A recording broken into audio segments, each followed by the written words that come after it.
جب بھی کوئی سائل کسی سے مانگتا ہے تو دو طریقے ہوتے ہیں.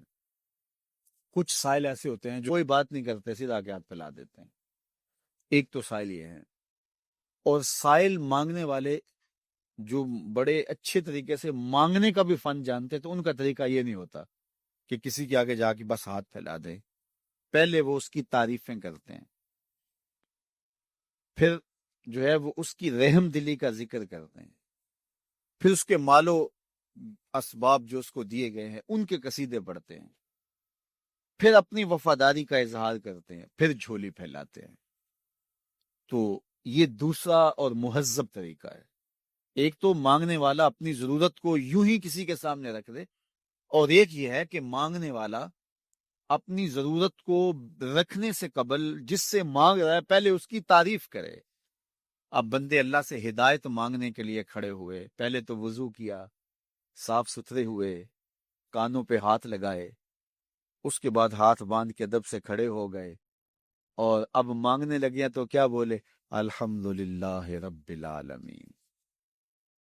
وہ آتے ہیں نا مانگنے والے دروازے پہ تو کہتے ہیں دوبارہ وسدا روے، فلاں ہو، وہ تعریفیں کرنے لگ جاتے ہیں. تو یہ مرحلہ ہوتا ہے.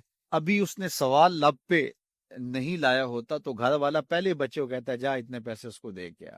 میاں وہ تو آپ کی تعریفیں کر رہا ہے، مانگ تھوڑا رہا ہے. وہ سمجھتا ہے جو تعریفیں کرنا شروع ہو گیا یہ مانگنے کے لیے تو کر رہا ہے. اللہ اکبر. تو جب بندہ الحمدللہ کہتا ہے رحمتیں اسی وقت برسنا شروع ہو جاتی ہیں. الرحمن الرحیم.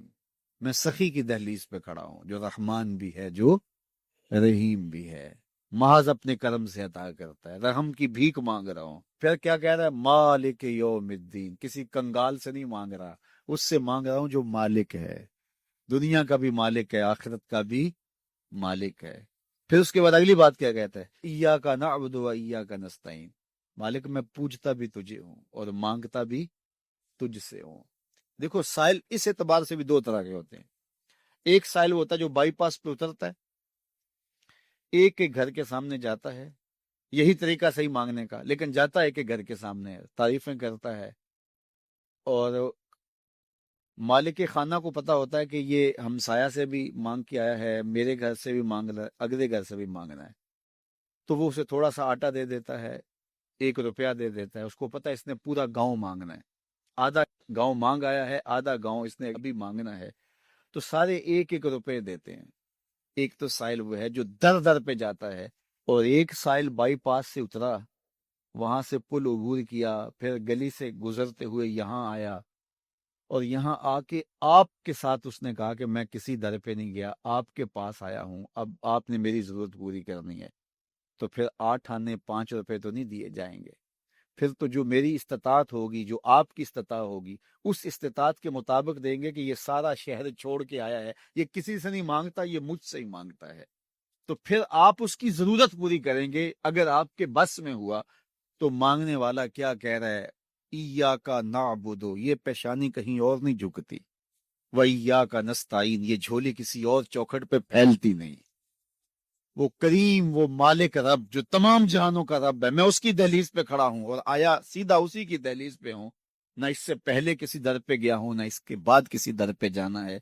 تو پھر مالک بھی کرم نوازیاں اور رحمتیں اس کی جھولی میں ڈال دیتا ہے. اب اتنی لمبی تمہید باندھنے کے باوجود مانگا کیا؟ ذرا غور کیجئے. یہ وہ ہے جو ہم ہر روز ہر نماز کی ہر رکعت میں مانگتے ہیں. اور مانگنے کا طریقہ کتنا خوبصورت ہے، اور مانگنے والے یوں ہی مانگا کرتے ہیں. پہلے جس سے مانگنا اس کی تعریفیں کرتے ہیں. آپ نے مانگنے والوں کو دیکھا جو سلیقے سے مانگتے ہیں، تیرے بچے وسدے رہیں، تیری جد آباد رہے، تیرا خاندان آباد رہے، وہ مانگتے ہیں. اس طرح پہلے تعریفیں کرتے ہیں، پھر کہتے ہیں تیری فیکٹریاں چلتی رہیں، تیرے جو ہے تیری جائیداد بڑھتی رہے. تو وہ اس کے خزانوں کا ذکر کرتے ہیں، اور پھر کہتے ہیں کہ یہ فقیر نہ مانا تیری چوکھٹ پہ آیا ہے، اس کی ضرورتیں تو پوری کر دے. اب بندہ بھی اللہ کے حضور جب حاضر ہوتا ہے تو مانگنے کا سلیقہ کیا ہے؟ سب سے پہلے کہتا ہے الحمدللہ رب العالمین. میں کسی کنگال کی چوکھٹ پہ نہیں آیا، تمام جہانوں کے پالن ہار کی چوکھٹ پہ آیا ہوں. اسی کی تعریفیں، اختیاری بھی غیر اختیاری بھی، واسطے کے ساتھ بھی بلا واسطے کے ساتھ بھی. اسی کی خوبی ہیں، سارے اسی کے کمال ہیں، وصف سارے اسی کے ہیں. پھر اس کے بعد کہتا ہے الرحمن الرحیم، وہ رحمان بھی ہے وہ رحیم بھی ہے۔ پھر اس کے بعد کہتا ہے مالک یوم الدین، وہ دنیا کا ہی مالک نہیں، آخرت کا بھی مالک ہے، یوم حساب کا بھی مالک ہے۔ پھر اس کے بعد اپنی وفاداری جتلاتے ہوئے کہتا ہے ایاک نعبد و ایاک نستعین، مالک سارا جہاں بس رہا ہے، میں نے کسی سے نہیں مانگا، میں نے جھولی تیری چوکھٹ پہ پھیلائی ہے، میری پیشانی تیرے حضور جھکتی ہے، یہ پیشانی کسی اور کے حضور کبھی نہیں جھکی نہ جھکے گی۔ یہ سب عرض کرنے کے بعد پھر مانگتا کیا؟ اہدنا الصراط المستقیم، مالک مجھے سیدھی راہ پہ چلا دے، میں تیرے حضور آیا ہوں، مجھے ہدایت کا نور عطا کر دے۔ انشاءاللہ یہ ہدایت کیا ہے اور ہدایت کی قسمیں کیا ہیں، اور پھر اس دعا کا جواب اللہ کی طرف سے کیا آتا ہے، اور بندے پہ کتنی کرم نوازیاں ہوتی ہیں، انشاءاللہ یہ مضمون کل ہوگا۔ اللہ مجھے آپ کو اپنی رحمتوں کے سائے میں رکھے۔ میرے اور آپ کے آقا مولا حضور ختمی المرتبت صلی اللہ علیہ وآلہ وسلم اس دنیا پہ جلوہ گر ہوئے تھے۔ ابدی سعادتوں کا وہ نور چمکا کہ جس کا اجالا کائنات کے ایک ایک گوشے میں پہنچا۔ اس وقت دنیا کے اوپر جتنی بھی روشنی ہے، جتنا بھی اجالا ہے، خیر کی جتنی بھی قدریں موجود ہیں، یہ سب رسول رحمت صلی اللہ علیہ وآلہ وسلم کا فیضان اور آپ کی برکت اور وجود مسعود کا نور ہے۔ مجھے اور آپ کو اس بات پر اللہ کا لاکھ لاکھ شکر ادا کرنا چاہیے کہ ہمیں حضور علیہ السلام کا امتی ہونے کا شرف نصیب ہوا۔ اس وقت دنیا کی آبادی 8ویں ارب میں داخل ہو چکی ہے، اور تقریباً 500 سے زیادہ الہامی اور غیر الہامی مذاہب دنیا کے اوپر پائے جا رہے ہیں۔ 800 ارب دنیا کی آبادی میں 8 ارب دنیا کی آبادی میں 500 مذاہب کا پایا جانا، لیکن میرا اور آپ کا مسلمانوں کے گھر میں پیدا ہونا، یہ نہ تو کسی اتفاق کا نتیجہ ہے، نہ ہم نے کوئی اس کے لیے کوئی ایسی نیکی تھی جو کام آئی، نہ ہم نے ٹوکن لیا تھا کہ ہمیں اس امت میں پیدا کیا گیا۔ یہ محض اللہ کا فضل ہے کہ اس نے ہمیں حضور کا غلام بنایا۔ جب ہم آغوش مادر میں آئے تو ہمارے والد صاحب مسجد سے مولانا کو بلا لائے۔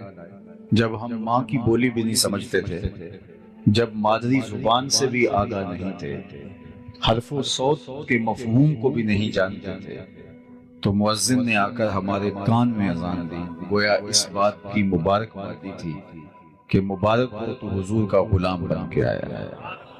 شاہوں سے ملا ہے نہ تونگر سے ملا ہے، اللہ کا عرفان اسی در سے ملا ہے، اوروں کو ملا ہے تو مقدر سے ملا ہے، مجھ کو تو مقدر بھی تیرے در سے ملا ہے۔ میری خوش قسمتی میں تیرا امتی، یہ میرے بخت ہیں کہ میں حضور کا غلام ٹھہرا، آپ کے بخت ہیں کہ ہم حضور کے غلام ٹھہرے۔ تو جب اتنی بڑی نعمت غیر مترقبہ مجھے اور آپ کو میسر آئی اور اس کا ہم شکریہ ادا کرنے بیٹھیں تو ساری زندگی بھی حق شکر ادا نہیں ہو پائے گا، اس لیے کہ یہ ہماری کوششوں کا نتیجہ نہیں ہے، کسی عمل کا صلہ نہیں ہے، اور کسی اتفاق اور حادثے کا سبب بھی نہیں ہے۔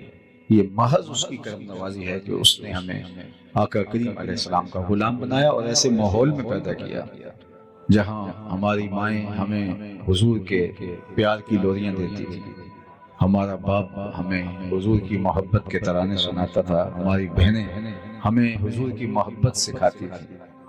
اسی ماحول میں ہم پروان چڑھے، تو اس پر ہم اس کا شکر بھی بجا لاتے ہیں، اور شکر کی بہترین صورت یہ ہے کہ ہم آقا کریم علیہ السلام کی اطاعت اور فرما برداری بجا لائیں۔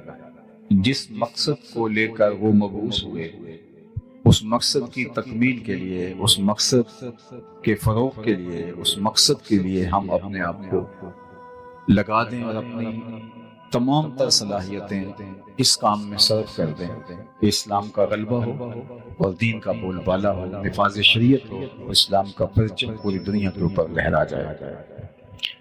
یہ طے شدہ حقیقت ہے کہ اسلام نے غالب آنا ہے، مغلوبیت کے لیے نہیں، غلبے کے لیے اسلام اللہ نے دین بھیجا ہے۔ والذی ارسل رسولہ بالہدی ودین الحق لیظہرہ علی الدین کلہ، اللہ نے اسلام کو، دین اسلام کو، رسول رحمت صلی اللہ علیہ وآلہ وسلم کو اس لیے مبعوث فرمایا کہ تمام ادیان پر دین اسلام کا غلبہ ہو، اور وہ انشاءاللہ ہوگا۔ مجھے اور آپ کو اپنے آپ سے سوال کرنا ہے، خود سے پوچھنا ہے کہ اس کام کے لیے، اس مقدس عمل کے لیے ہمارا ہوم ورک کیا ہے اور ہم نے اس کے لیے کیا کیا ہے؟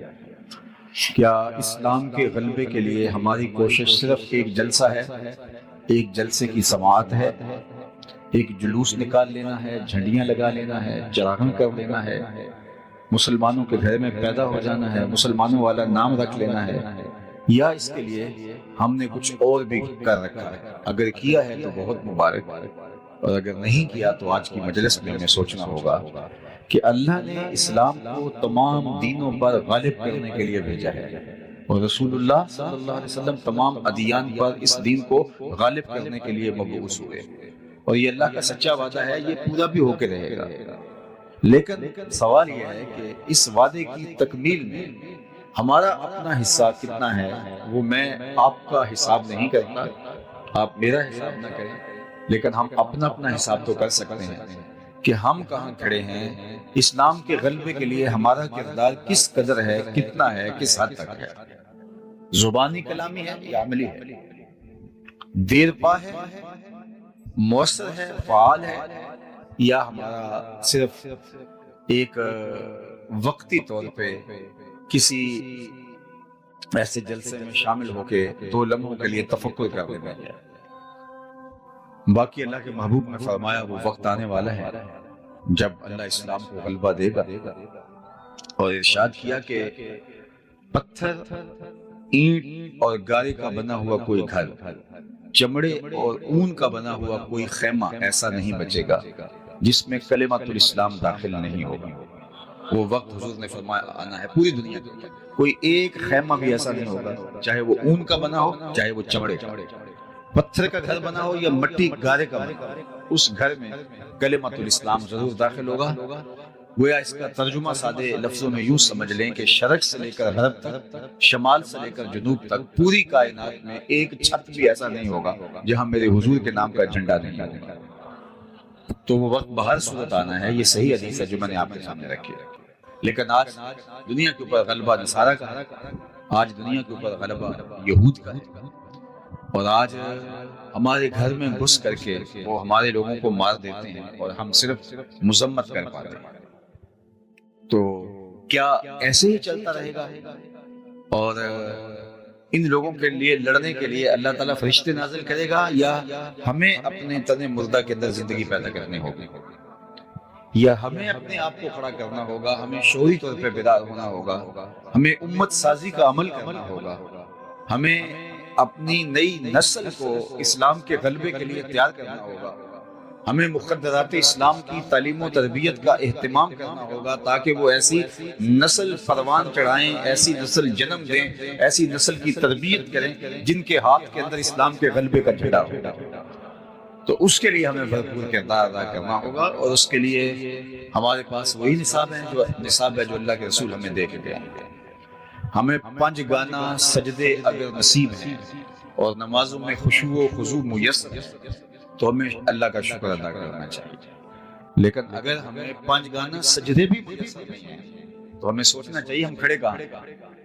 صحابہ فرماتے ہیں ہم مومن اور کافر میں فرق نماز کو سمجھتے تھے، جو نماز پڑھتا تھا ہم سمجھتے تھے مسلمان ہے تبھی پڑھتا ہے، اور جو نہیں پڑھتا تھا تو ہم کہتے تھے یہ کافر ہے تبھی نہیں پڑھتا۔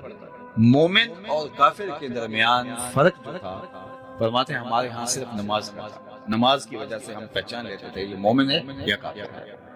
تو میں اور آپ آج دیکھیں کہ کیا مجھے اور آپ کو اللہ نے 5 گانا سجدوں کی توفیق سے مالا مال کیا ہے یا نہیں کیا۔ اگر ہم نے مالا مال کیا ہے تو پھر اگلا مرحلہ یہ ہے کہ نمازوں کے اندر خشوع، دل سوزی اور محبت للہیت، اور اس کے اندر مکمل طور پہ خضوع ہمیں میسر ہے یا نہیں ہے، یا کہ ہم صرف وہ ایک رسم نماز ادا کر رہے ہیں، نماز کی حقیقت بھی ہمیں حاصل ہو پا رہی ہے یا نہیں پا رہی۔ اور اللہ نے مذمت کی ہے نمازیوں کی جو نماز تو پڑھتے ہیں لیکن ان کی نماز سوائے دکھاوے کی ٹکروں کے اور کچھ نہیں ہوتا. فویل للمصلین الذین هم عن صلاتهم ساہون. سو خرابی ان نمازیوں کی، ان نمازیوں کے لیے جو اپنی نماز میں صرف دکھاوا کرتے ہیں، اور ان کی حالت یہ ہے کہ نماز کا جو لازمی نتیجہ ہے وہ انہیں حاصل نہیں ہو پاتا. نماز کیا کرتی ہے؟ بے حیائی سے روکتی ہے.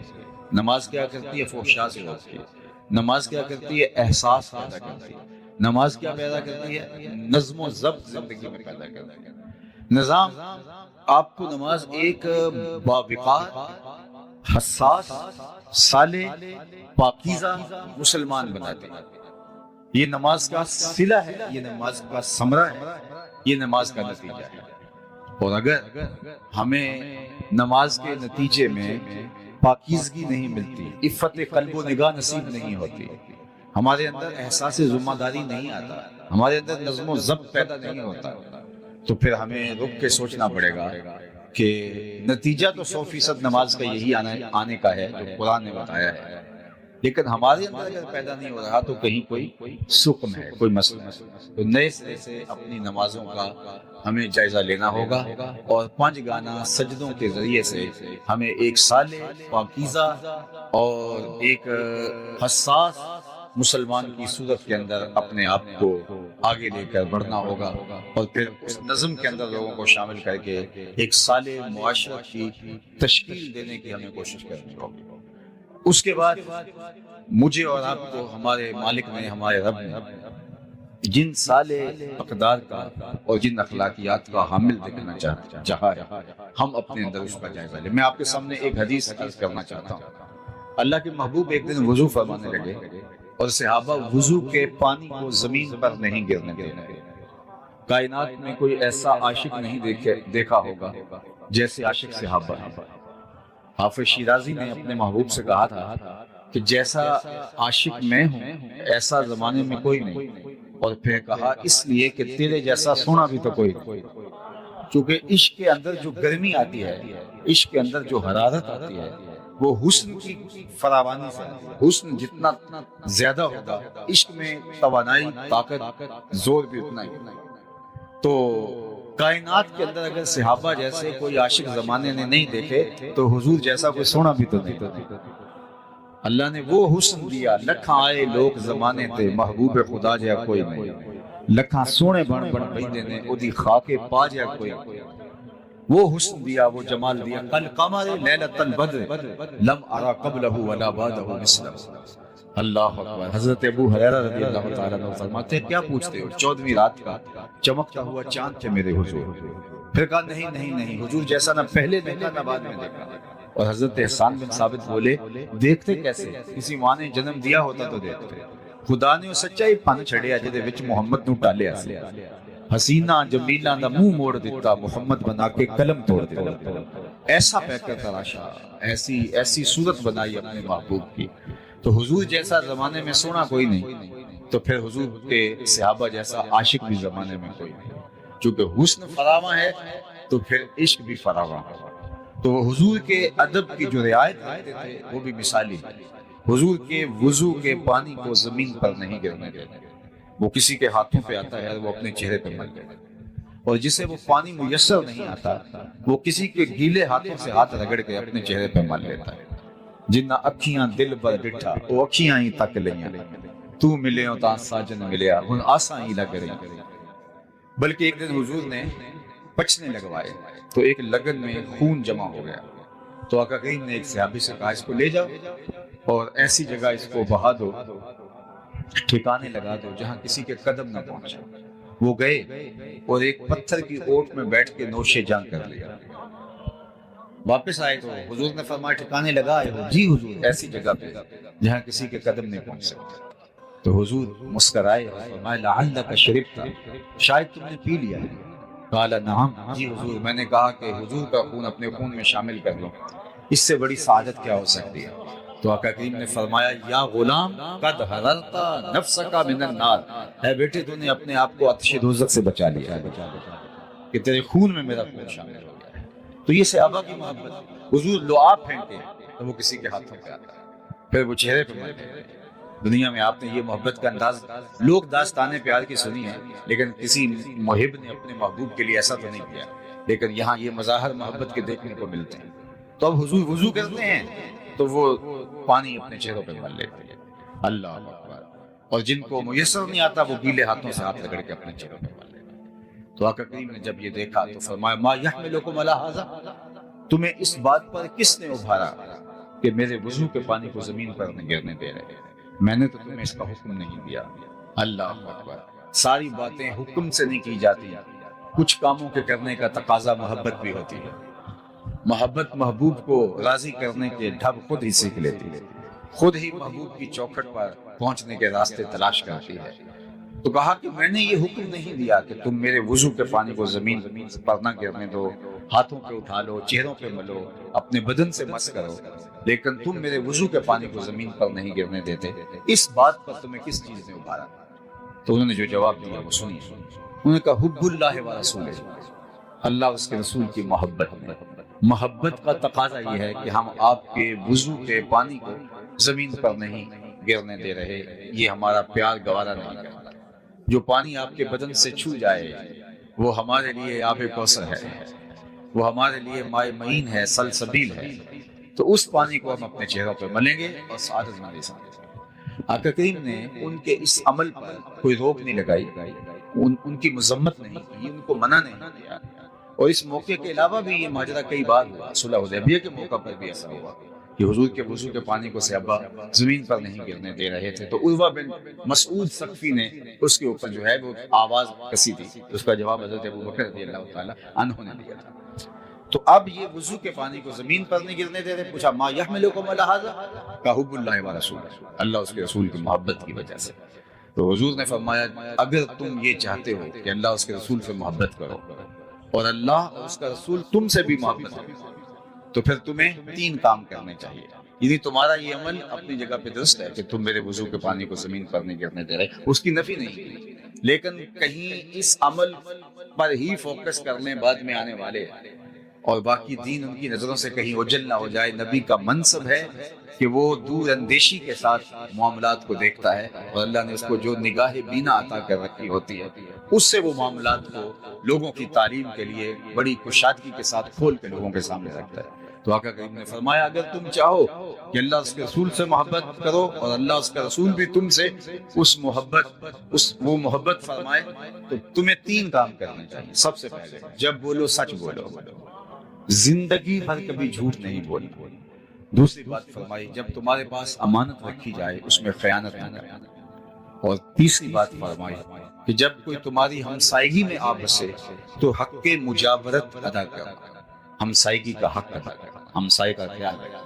تمہارا یہ عمل مبارک ہے لیکن یہ تین عمل تم سے زندگی بھر چھوٹنے نہ پائے۔ جب بھی بولو سچ بولو، تو مسلمان تو سچ بولتا ہے، چونکہ ہمارے آقا و مولا کو کافر بھی صادق و امین کہتے تھے، تو ہم جھوٹ کیسے بول سکتے ہیں جب ہمارے آقا و مولا کو دشمن بھی، جان کے دشمن بھی صادق اور امین کہتے تھے۔ اور جس دن حضور کو معاذ اللہ شہید کرنے کے ارادے سے حضور کے گھر کا محاصرہ کافروں نے کیا ہوا تھا، اس دن بھی ان کی امانتیں حضور کے گھر میں پڑی تھی، اور ان کا یہ عمل کہ حضور کو معاذ اللہ شہید کرنے کے لیے درپے ہے، اور آقا کریم حضرت علی المرتضیٰ رضی اللہ تعالیٰ عنہ کو اپنے بستر پہ لٹاتے ہیں اور فرماتے ہیں کہ تم لیٹ جاؤ، صبح اٹھنا ان کی امانتیں دے کے تم بھی مدینے چلے آنا۔ یعنی ان حالات کے اندر بھی ان کی امانتیں ضائع نہیں ہو پا رہی، اور انہیں بھی یقین ہے کہ ہماری امانتیں ضائع نہیں ہوئی، ورنہ سب سے پہلے اپنی امانتیں حضور سے لیتے پھر اس کے بعد اگلی کارروائی کرتے، لیکن انہیں یقین تھا کہ ہماری امانتیں ضائع نہیں ہو سکتی، اس لیے کہ یہ صادق اور امین نبی کی چوکھٹ پہ پڑی ہوئی ہے۔ تو ہمارا دین ہمیں سچ بولنا سکھاتا ہے۔ عالی مرتبت سامعین، اللہ کے محبوب علیہ السلام سے پوچھا گیا کہ مومن بزدل ہو سکتا ہے؟ تو آقا کریم نے فرمایا نہیں، بہادر ہوتا ہے، مسلمان بہادر ہوتا ہے، لیکن ہو سکتا ہے کبھی وہ بزدلی بھی کر جائے، بشر ہی تو ہے، کوئی کمزور لمحہ زندگی میں آ ہی جاتا ہے۔ پھر پوچھا گیا کہ مومن بخیل ہو سکتا ہے؟ کہا نہیں، سخی ہوتا ہے، لیکن ہو سکتا ہے کبھی بخل بھی کری جائے، کبھی زندگی کے اندر ایسا مرحلہ بھی درپیش ہوتا ہے کہ سخی آدمی سے بھی کبھی ہاتھ دبا لیتا ہے۔ تیسرا سوال حضور سے کیا گیا، مومن جھوٹا ہو سکتا ہے؟ فرمایا جھوٹا نہیں ہو سکتا، یہ طے ہے کہ مومن ہو جھوٹا ہو یہ نہیں ہو سکتا۔ مجھے اور آپ کو اس آئینے میں اپنی شکل دیکھنی چاہیے۔ ہم سب دعویٰ تو یہ کرتے ہیں کہ ہم بہت اچھے مسلمان ہیں، ہمارے جیسا مسلمان کوئی ہے ہی نہیں، لیکن اس آئینے کے اندر اپنی ایک دفعہ مجھے اور آپ کو تصویر ضرور دیکھنی چاہیے۔ ہماری زندگی سچائی سے جڑی ہے یا جھوٹ اور مکر و فریب سے جڑی ہے؟ تو مومن جھوٹا نہیں ہوتا، مومن سچ کا عادی ہوتا ہے اور سچائی کے ساتھ جڑا ہوا ہوتا ہے، اور سچ بولنے والا ایک مطمئن زندگی گزارتا ہے۔ جھوٹ بول کے آپ کسی کو دھوکہ دینے میں کامیاب بھی ہو جائیں اور اس سے جو مقصد حاصل کرنا چاہے وہ کر بھی لیں، پھر بھی اطمینان قلب حاصل نہیں ہوگا۔ سچ بول کے آپ نقصان بھی اٹھا لیں، پھر بھی آپ کو طمانینت قلب بھی نصیب ہوگی۔ الصدق طمانینہ والکذب ریبہ، سچ طمانینت قلب کا سبب ہے، اور جھوٹ جو ہے وہ ایک بے چینی ہے، اضطراب ہے، انسان کی ٹینشن ختم نہیں ہوتی۔ جھوٹا آدمی کروڑوں میں کھیلتا ہو، ہر طرح کی آسودگیاں میسر ہوں، کاروبار بھی اچھا ہو، معاشرے کے اندر بھی اچھی پہچان ہو، لیکن اس کے اندر کی بے چینی، اضطراب ختم نہیں ہوتا۔ اور جو سچا آدمی ہوتا ہے، چاہے غریب ہو، معاشرے میں سے کوئی جانتا نہ ہو، اس کے پاس پھوٹی کوڑی بھی نہ ہو، لیکن اندر چین اور سکون اور قرار کی جو دولت ہوتی ہے وہ وہی جانتا ہے۔ تو اس لیے ہمارے دین نے ہمیں سچ بولنے کی تلقین فرمائی۔ اور یہ سنو، جو شخص جھوٹ بولتا ہے اس کے منہ سے ایک خاص قسم کی سمیل نکلتی ہے، بدبو نکلتی ہے، جو عام آدمی تو نہیں سونگھ پاتے، لیکن اللہ کے نورانی فرشتے جو ہمارے گھروں میں ہمارے حصے کی رحمتیں دینے آتے ہیں، اللہ نے ان کو بہت حساسیت عطا کر رکھی ہے۔ وہ بدبو کی وجہ سے حدیث پاک میں آتا ہے 1 میل پیچھے ہٹ جاتے ہیں۔ ہمارے حصے کی جو رحمت دینے آئے تھے، رحمت کا پارسل اٹھائے ہوئے ڈلیوری دینے آئے تھے ہمارے گھر میں رحمت کی، تو وہ بدبو کی وجہ سے جو جھوٹ کی وجہ سے پھیلتا ہے، اس کی عفونت کی وجہ سے وہ 1 میل پیچھے ہٹ جاتا ہے۔ اب جس گھر میں باپ بھی جھوٹ بولے، ماں بھی جھوٹ بولے، بھائی بھی جھوٹ بولے، بیٹیاں بھی جھوٹ بولیں، بہویں بھی جھوٹ بولیں، صبح بھی جھوٹ، دوپہر کو بھی جھوٹ، رات کو بھی جھوٹ، تو اس گھر سے تو بدبو کے بھبوکے اٹھ رہے ہوں گے۔ تو فرشتے تو کئی میل دور پیچھے کھڑے ہیں، ان کی رحمت کا پارسل لیے ہوئے، ان کے حصے کا جو ان کے گھر دینا تھا، اور وہ باہر کھڑے ہیں، اور ہم جھوٹ پہ جھوٹ بولتے ہیں۔ عفونت اتنی پھیل گئی ہے کہ وہ فرشتے شہر سے باہر کھڑے ہیں اور اندر آ نہیں پا رہے ہمارے جھوٹ کی وجہ سے، اور ہمارے ہاں بے قراری ہے، بے سکونی ہے، جھوٹ کی نحوست ہے، سچائی ہے نہیں جس کی وجہ سے وہ رحمتیں وصول ہوں۔ تو ہم اس کو پہلے تو برداشت کرتے رہتے ہیں، پھر ہم کہتے ہیں کسی نے تعویذ ڈال دی ہے، کسی نے جادو کر دیا، کسی نے ٹونا کر دیا، کسی نے کچھ کر دیا، پھر بھاگتے ہیں عاملوں کے پاس۔ عامل صاحب تو بیٹھے ہی اسی کام کے لیے، اگر وہ کہیں کہ میاں تمہارے گھر میں سچائی ہوگی، 5 وقت مصلی بچھے گا، رزق حلال کماؤ گے تو گھر میں برکت ہوگی، وہ تو یہ کہنے سے رہا، چونکہ اس کے پاس تو گاہک آیا تو وہ کہے گا تم ویلے پر آگے ہو، اگر نہ آتے تو یہ تعویذ چل جانے۔ اب اتنے منگل، اتنے بدھ، اتنے اتوار آپ کو یہاں حاضری کرنی ہوگی، اور پھر وہ ایسا شخص جس کو وضو کا طریقہ بھی بعض اوقات نہیں آتا ہوتا، ان کے ڈیرے آباد ہو جاتے ہیں جھوٹوں کی وجہ سے، کہ گھر میں قرار نہیں ہے، گھر میں سکون نہیں ہے، آپس میں افراد لڑ رہے ہیں، کسی نے کچھ کر دیا ہے، آتا ہوا پتہ چلتا ہے، جاتا ہوا پتہ ہی نہیں چلتا۔ تو میاں وہ نحوست ہے جھوٹ کی، وہ بے برکتی ہے جھوٹ کی، اس کی وجہ سے تمہارا گھر جو ہے وہ زحمتوں کا مرکز بنا ہوا ہے۔ اس لیے کہ فرشتے رحمتیں لیے شہر سے باہر کھڑے ہیں، ان کو راستہ دیجئے تاکہ وہ رحمتیں لے کے آئیں اور تمہارے گھر کے اندر خوشیاں، خوشحالیاں، سرشاریاں، برکتیں اور رحمتیں نازل ہوں۔ تو جھوٹ کی وجہ سے ہمارا پورا معاشرہ ڈسٹرب ہو گیا، اور نیچے سے لے کر اوپر تک، درجہ چہارم کے ملازم سے لے کر کے 22ویں گریڈ کے آفیسر تک، ایک عام شہری سے لے کر کے آیان سلطنت تک، سب جھوٹ بول رہے ہیں، اور جھوٹ سے ہی کائنات کو چلانے کی کوشش کر رہے ہیں، اور دنستے چلے جاتے ہیں مصیبتوں میں، مشقتوں میں، بے چینیوں میں، اضطراب میں۔ اور ہمارا تاجر بولتا ہے جناب اگر جھوٹ نہ بولیں تو سودا نہیں بکتا، تو میں کہتا ہوں جاپان والے پوری دنیا میں بیچ رہے ہیں اور لوگ ہاتھوں ہاتھ لیتے ہیں، تو اگر جھوٹ سے سودا جو ہے بغیر بکتا نہ ہو، وہ تو جھوٹ سے آشنا ہی نہیں ہے قوم۔ جاپان دنیا کے اوپر اسی معمولہ ہستی پہ بسنے والی ایک قوم ہے جن کی ماں نے، جن کے باپ نے، جن کے بڑوں نے اپنی اولاد کو جھوٹ سے آشنا ہی نہیں ہونے دیا، انہیں پتہ ہی نہیں جھوٹ بھی کچھ ہوتا ہے، اور دنیا کے اوپر ان کا اعتبار قائم ہے۔ اور ہم جھوٹ کیسے بول سکتے ہیں؟ ان کا تو کوئی دین نہیں ہے، یا دین ہے بھی تو ان کی تعلیمات کس طرح کی ہوں گی؟ ہمارے تو دین نے ہمیں بتایا کہ تم سچ بولو گے، اور ہمارے نبی کو دنیا صادق اور امین کہتی تھی، تو ہم کس طرح جھوٹ بول سکتے ہیں؟ تو سب سے پہلی بات جو ہم نے میلاد کی مجلس سے سیکھنی ہے نماز کے بعد، وہ یہ ہے کہ ہمیں زندگی بھر سچ بولنا ہوگا اور کبھی بھی جھوٹ کے قریب نہیں جانا ہوگا۔ دوسری بات ارشاد فرمائی کہ اے صحابہ تم کبھی بھی امانت میں خیانت نہیں کرو گے۔ اگر تم چاہتے ہو کہ اللہ اس کے رسول سے محبت کرو اور اللہ اس کا رسول تم سے محبت کرو، تو کبھی بھی تم امانت میں خیانت نہیں کرو۔ اللہ اکبر۔ اب ذرا دیکھیے، ہم تو کسی کا قرض لے لیں کسی سے تو ہم آرزو کرتے ہیں وہ فوت ہی ہو جائے، قرض لے کے ہم مار کے بیٹھ جاتے ہیں۔ ضرورت تھی اس وقت منتیں اور ترلے کر کے ہم اس سے قرض لے لیا، پھر بعد میں ہم اس کا فون بھی نہیں اٹھاتے، اور وہ ہم سے قرض لینا چاہے تو اس کو دلائل دینے پڑتے ہیں کہ مجھے بڑی ضرورت پڑ گئی ہے اس لیے میں تجھ سے جو ہے وہ قرض واپس مانگ رہا ہوں۔ اور ہم کتنوں کے قرض دبا کے بیٹھ جاتے ہیں، زمینیں دبا کے بیٹھ جاتے ہیں، دیوار رکھتے ہوئے ہم سائے کے 2 انچ دبا کے ہم سمجھتے ہیں کہ ہم نے کو بہت تیر مار لیا۔ امانت میں خیانت، ہمارا دین تو اتنا حساس ہے، ہمیں فرمایا گیا کہ جب کوئی تم سے بات کر رہا ہو اور بات کرتے کرتے وہ دائیں بائیں دیکھے تو اس کا مطلب ہے وہ اس بات سے ڈر رہا ہے کہ کوئی اور نہ سن رہا ہو، تو فرمایا وہ بات بھی تمہارے پاس امانت ہوگی۔ یعنی اگر تم سے کوئی بات کرتے کرتے ہولے ہولے بولے یا دائیں بائیں دیکھے تو وہ بات بھی امانت ہوگی، چہ جائے کہ کسی سے لیا ہوا اس کو ہڑپ کر جائے۔ اور جس نے کسی کی 1 انچ بھی زمین دبائی، کل قیامت کے دن 7 زمینوں کا توق بنا کے اس کے گلے میں ڈال دیا جائے۔ یہ کوئی آسان نہیں ہے کہ ٹھیک ہے آج چلتی ہے تو چلا لو، آج تھانے کچہریاں اس میں میرا سکہ چلتا ہے تو میں جو مرضی کروں، آج کر لیں جو۔ اس لیے اللہ نے ایک عدالت رکھی ہوئی ہے، ایک دن ایک بڑی عدالت لگنے والی ہے۔ یہاں سول کورٹ میں مکر فریب سے جیت جاتے ہیں تو آپ کا مخالف جو ہے وہ چلا جاتا ہے، جو ہے وہ سیشن کورٹ میں وہاں جیت جاتے ہیں، ہائی کورٹ میں، اور سپریم کورٹ تک بھی اگر کوئی جیت جاتا ہے تو چلو دنیا میں جیت جاتا ہے، مکر و فریب سے، رشوت سے، اصل رسول سے، سفارش سے۔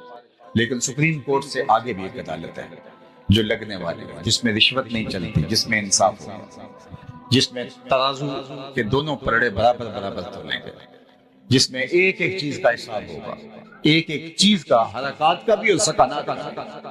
تو وہ دن آنے والا ہے، تو کتنا سخت ہے جو امانتوں میں خیانت کرتے ہیں، اور پھر اللہ تعالیٰ جل شانہ جو ہے وہ قیامت کے دن پھر وہ حساب جو ہے وہ بے بات کر دے گا۔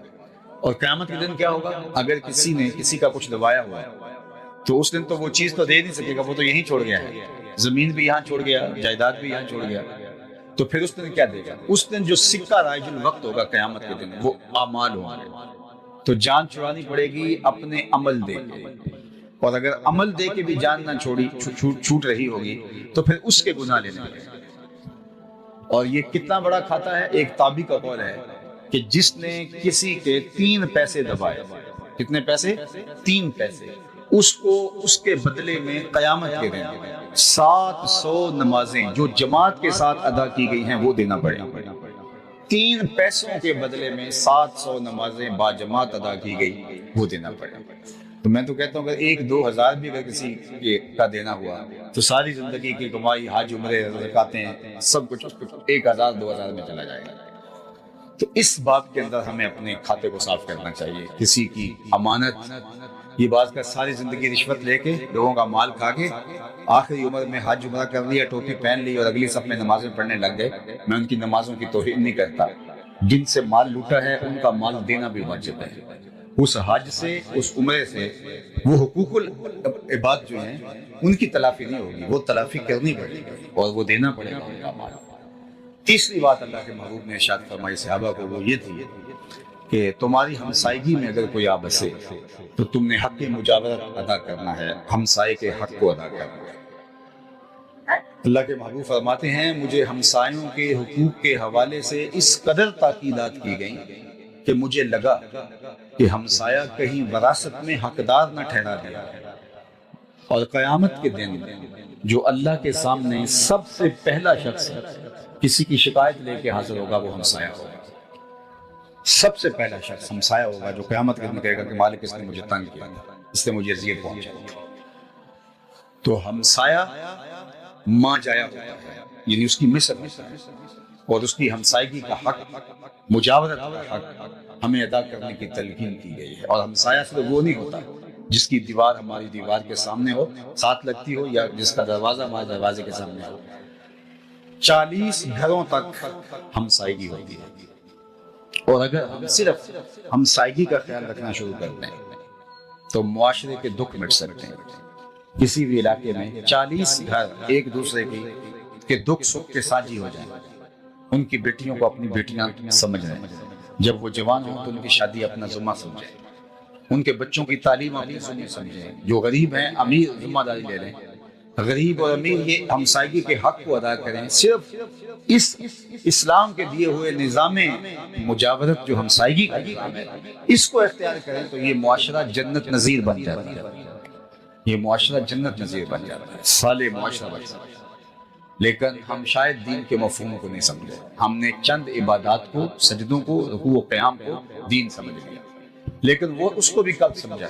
ہمارے معاشرے کا 80% طبقہ تو نماز سے دور ہے، کوئی 20% لوگ نماز پڑھتے ہیں، باقی 80% تو نماز کے قریب بھی نہیں جاتے، تو ہم نے تو اس کو بھی چھوڑ دیا، نظام عبادت کو بھی چھوڑ دیا، اور نظام اخلاقیات جو ہے، حقوق العباد کا جو نظام ہے جو 100% ہر ایک کے اوپر لازم اور واجب ہے، تو اس کو تو ہم بالکل ہی چھوڑ چکے ہیں، الا ماشاءاللہ جس کو اللہ نے توفیق عطا کی۔ تو حضور کے مبارک میلاد میں آنے والوں، آج یہ 3 باتیں بلکہ یہ 4 باتیں اپنے پلے باندھ کے لے جاؤ اور عمل کرنے کی کوشش کرو۔ جو کوشش میں ہیں اور پہلے عمل پیرا ہے وہ اس کا حجم بڑھا دیں کہ ہم 5 گانا نماز کبھی بھی ترک نہیں کریں گے انشاءاللہ، ہم کبھی بھی جھوٹ نہیں بولیں گے، ہم کبھی بھی امانت میں خیانت نہیں کریں گے، اور ہم کبھی بھی اپنے ہمسائے کے ساتھ برا سلوک نہیں کریں گے۔ مجھے یہ معلوم نہیں ہے کہ جتنے لوگ میرے سامنے موجود ہیں یہ اس شہر کا کتنے فیصد ہیں، یہ شہر 1 لاکھ کی آبادی ہے، 2 لاکھ کی آبادی ہے یا کم ہے، مجھے نہیں معلوم، لیکن مجھے یہ معلوم ہے کہ یہ جتنے لوگ میرے سامنے بیٹھے ہیں، اتنے لوگ اگر یہ عزم کر کے اٹھیں کہ آج کے بعد جھوٹ نہیں ہوگا، کل سے ہی آپ کا شہر بدلا بدلا دکھائی دے گا، یہ مجھے یقین ہے۔ صرف اتنے لوگ جتنے میرے سامنے بیٹھے ہیں، باقی پورا شہر آ جائے اور وہ عزم کر لے وہ تو الگ بات ہے، صرف اتنے لوگ اگر یہ پختہ ارادہ کر لیں کہ آج کے بعد ہماری طرف سے ہمسایوں کو تکلیف نہیں پہنچے گی، بلکہ ہم ان کو اپنا بھائی سمجھ کے ان کو آگے لے جانے کی کوشش کریں گے، تو آپ کا معاشرہ کل سے بدلا بدلا دکھائی دے گا۔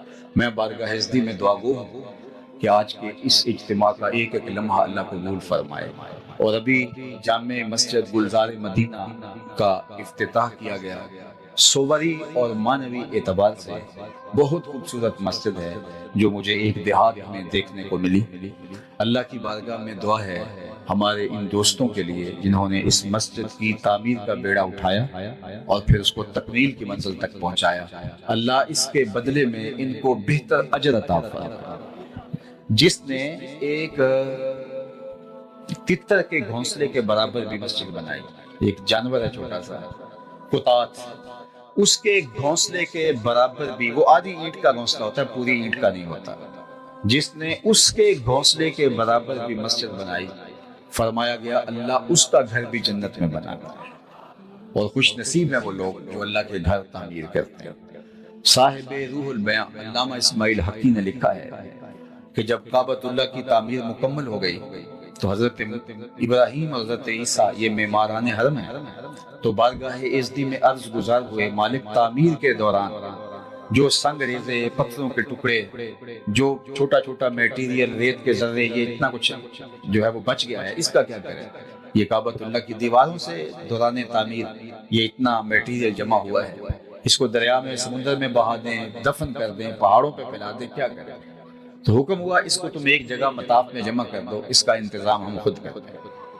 تو وہ سارا میٹیریل، جس میں چھوٹے چھوٹے پتھر کے ٹکڑے تھے، ریت کے ذرے تھے، سنگ ریزے تھے، میٹیریل تھا، وہ سارا بکھرا ہوا جمع کر کے مطاف میں ڈھیر لگا دیا گیا۔ تو جبریل امین حاضر خدمت ہوا اور اپنا نورانی پر بچھایا، اور یہ سارا میٹیریل ان کے پر پہ ڈال دیا گیا۔ پھر وہ اس میٹیریل کو لے کے اڑے، جب افق کے برابر ہوئے تو انہوں نے اپنے پر کو جھٹک دیا، تو وہ سارے ذرے، ریت کے، سنگ ریزے، پتھر کے چھوٹے چھوٹے ٹکڑے اور کنکر پوری دنیا کے اوپر بکھر گئے۔ کہتے ہیں جہاں جہاں کوئی پتھر کا ٹکڑا یا ریت کا ذرہ گرا تھا، وہاں وہاں مسجد بنے، اور یہاں بھی کوئی چھوٹا سا سنگ ریزہ گرا تھا، اور آج یہاں خوبصورت مسجد منصہ شہود پہ آئی ہے۔ اللہ اس مسجد کو نمازیوں سمیت آباد رکھے، پورے علاقے کے لیے رشد و ہدایت کا مرکز اور ذریعہ بنائے، اور آپ لوگ جس شوق کے ساتھ تشریف لائے، بہتر جزا اجر عطا فرمائے۔ ادارۃ المصطفیٰ حلقہ عبد الحکیم کے جملہ دوستوں کو اللہ بہتر صلہ اجر جزا دے۔ وآخر